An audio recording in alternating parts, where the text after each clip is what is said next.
মই প্ৰথমতে আপোনালোকক ধন্যবাদ জনাইছোঁ। আজি আমাৰ UPPL দলৰ তৰফৰ পৰা আমাৰ তামুলপুৰৰ UPPL দলৰ জিলা কাৰ্যালয়ত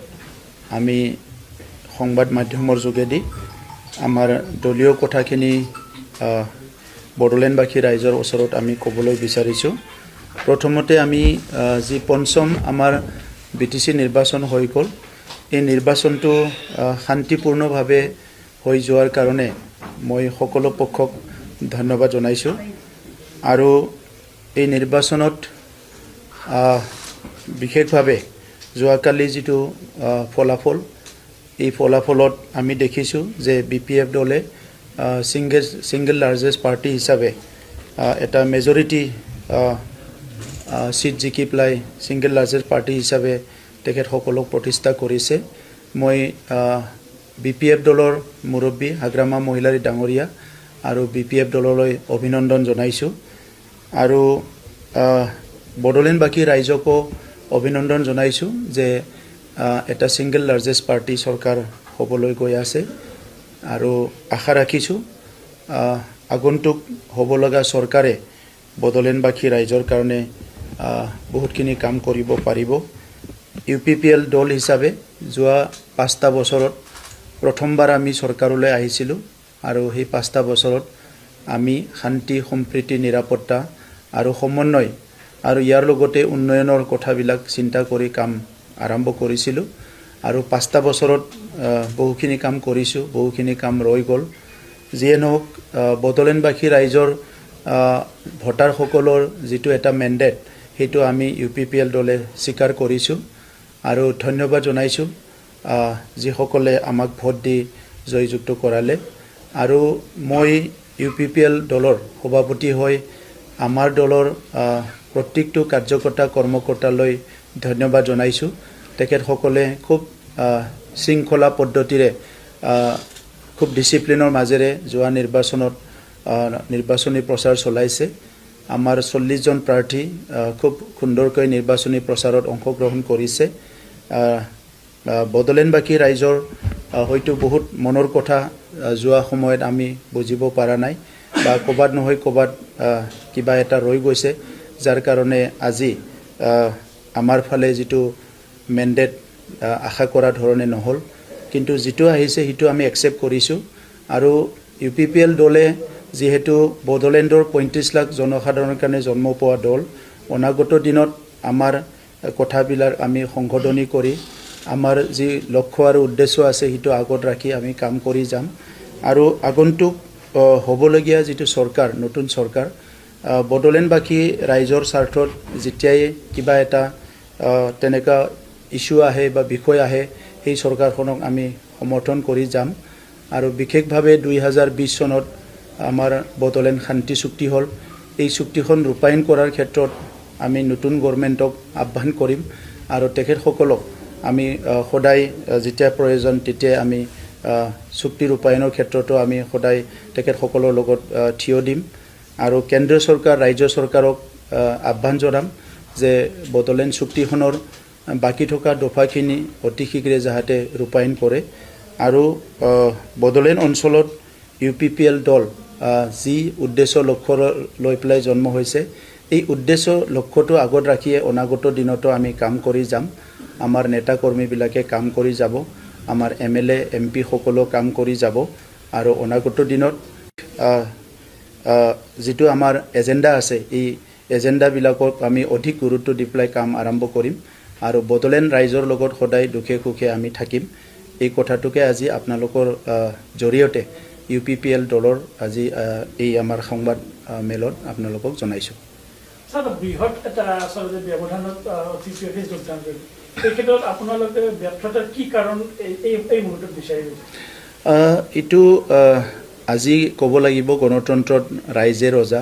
আৰু ৰাইজৰ মেণ্ডেটটো মানি ল'ব লাগিব। UPPL দল হিচাপে 2015 চনত জন্মগ্ৰহণ কৰিছে আৰু তেতিয়াৰ পৰা আমি যিমান পাৰোঁ চেষ্টা কৰিছোঁ ৰাইজৰ লগত থাকিবলৈ, দুখে সুখে আমাৰ ৰাইজৰ কাম কৰিবলৈ, সকলো শ্ৰেণীৰ ৰাইজৰ কাম কৰিবলৈ আমি প্ৰয়াস কৰি আহিছোঁ। আৰু যোৱা 5টা বছৰত আমি বহুত সহযোগো পাইছোঁ বড়োলেণ্ড অঞ্চলত শান্তি সম্প্ৰীতি ভাল এটা পৰিৱেশত কাম কৰিবলৈ কিন্তু নিৰ্বাচনত ক'বাত নহয় ক'বাত হয়তো আমাৰ মাজত এটা আণ্ডাৰষ্টেণ্ডিঙৰ অভাৱ হৈছে হয়তো আমি ৰাইজৰ কথাটো বুজি পোৱা নাই বা ৰাইজে আমাৰ কথাটো বুজি পোৱা নাই ক'বাত নহয় ক'বাত গেপ হৈছে আৰু এইটো কি হৈছে আমি চাম আৰু অনাগত দিনত কাৰেকশ্যন কৰি আৰু অধিক এটা মনোযোগ দি পেলাই ৰাইজক সেৱা কৰিবলৈ আমি আগবাঢ়ি যাম আপুনি দীৰ্ঘদিন ধৰি সংগঠনৰ সৈতে জড়িত আছে ছাত্ৰ সংগঠন তাৰপিছত ৰাজনৈতিক পথাৰত কৰি দিলে তথাপিও কি অনুভৱ কৰিছে আপুনি ব্যক্তিগত হিচাপে আপোনাৰ এই দীঘলীয়া যাত্ৰা যি অভিজ্ঞতাৰ ফালৰ পৰা কি অনুভৱ কৰিছে যে এইটো কাৰণতে আচলতে UPPLক ৰাইজে অকণমান মৰম কম দিলে বা UPFক সহযোগিতা আগবঢ়ালে তেনেকুৱা কিবা বিষয় থাকিব পাৰে কিন্তু আমি চেষ্টা কৰিছিলোঁ যে 2020 চনত যেতিয়া চৰকাৰত আহিছোঁ প্ৰথম প্ৰায়ৰিটিত আমি লৈছিলোঁ যে বড়োলেণ্ডত শান্তি স্থাপন কৰিব লাগে আৰু শান্তিটো আমি প্ৰায়ৰিটিত লৈ সকলো জনগোষ্ঠীৰ লগত সহযোগ কৰি বা সকলোৰে লগত যোগাযোগ কৰি পেলাই একেলগে আগবাঢ়ি যাবলৈ শান্তি প্ৰতিষ্ঠা কৰিবলৈ চেষ্টা কৰিছোঁ আৰু এই কামখিনিত আমি অধিক গুৰুত্ব দিছোঁ কাৰণ 30-40টা বছৰ পৰিৱেশটো বেয়া আছিলে ছেকেণ্ড আছিলে নিৰাপত্তাৰ কথা এটা সময়ত বড়োলেণ্ড বুলি ক'লে অলপ নিৰাপত্তাহীনতাত চবে ভোগে তেনেকুৱা চবৰে মুখে মুখে কথাটো আছিলে সেইকাৰণে আমি চেষ্টা কৰিছোঁ যে আমাৰ সময়ত কোনো এটা অঞ্চলত কোনো এটা স্থানত তেনেকুৱা অপ্ৰীতিকৰ বা এনেকুৱা অঘটন নহয় সেইটো চাব লাগে তৃতীয় আছিলে সমন্বয় যে আমাৰ মাজত অলপমান গেপ হৈছিলে জাতি জনগোষ্ঠীৰ মাজত সমন্বয়টো ঘূৰাই আনিবৰ কাৰণে আমি প্ৰয়াস কৰিছিলোঁ আৰু কাম কৰিছিলোঁ আৰু তেনেকুৱাই যিটো উন্নয়ন এই উন্নয়নটো গ্ৰাছৰুট লেভেলৰ উন্নয়ন আৰু নতুন আন্তঃগাঁথনি আৰু নিড বেছ ইনফ্ৰাষ্ট্ৰাকচাৰ তেনেকুৱা চাই পেলাই আমি কাম আৰম্ভ কৰিছিলোঁ আৰু সেই কামটো আমাৰ বহুত কাম জাষ্ট আৰম্ভহে হৈছিলে বহুত কাম আমি ইতিমধ্যে ৰিজাল্টো ওলাইছে বা সফলো হৈছোঁ ইয়াৰ ভিতৰতে ক'বাত নহয় ক'বাত কিবা এটা গেপ ৰৈ গ'ল যেটো হয়তো আমি বুজি পোৱা নাই বা জনগণে বুজি পোৱা নাই ক'বাত নহয় ক'বাত এটা গেপ ৰৈ গৈছে এই কথাৰ ওপৰত আমি বিশ্লেষণ কৰিম অনাগত দিনত যিবিলাক সমস্যা স্বাধীনতাৰ পৰা আছিলে এই সমস্যাবিলাক আমি আইডেণ্টিফাই কৰিছিলোঁ ইয়াৰ ভিতৰত ভূমিৰ সমস্যাটো এটা ডাঙৰ সমস্যা আছিলে আৰু সেই সমস্যাবিলাক যেনেকৈ অসমতো সমাধান হৈছে আমিও ইয়াতে সমাধান কৰিবলৈ চেষ্টা কৰিছোঁ কিন্তু আজি মই এটা বিষয় বিশ্লেষণ কৰিব বিচৰা নাই এটো সময়ে বহুত বলৱান হয় সময়ে বিশ্লেষণ কৰিব আৰু আমি অন্তৰাত্মাৰ পৰা যিকেইটা কাম কৰিছোঁ অন্তৰাত্মাৰ পৰা প্ৰয়াস কৰিছিলোঁ যে এই কামটো কৰিব লাগে ভূমিৰ সমস্যাই হওক বা বিভিন্ন সমস্যাই হওক তো ইয়াত ক'বাত নহয় ক'বাত কিবা এটা ৰৈছে আনন্দৰ দিনত আপোনালোকে যেটো লগত মিত্ৰজোঁটত আছিল আপোনাৰ চৰকাৰে পৰৱৰ্তী যি চৰকাৰ হ'ব আপোনালোকে বিজেপিত একেলগে থাকিব নেকি বিজেপি UPPL একেলগে মিত্ৰজোঁট হিচাপে কাম কৰি যাব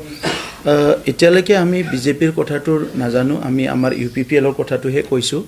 আৰু অনাগত দিনত কি পৰিকল্পনা হ'ব এইটো আমি অতি শীঘ্ৰে আমাৰ এটা পৰ্যালোচনা আলোচনা সভা হ'ব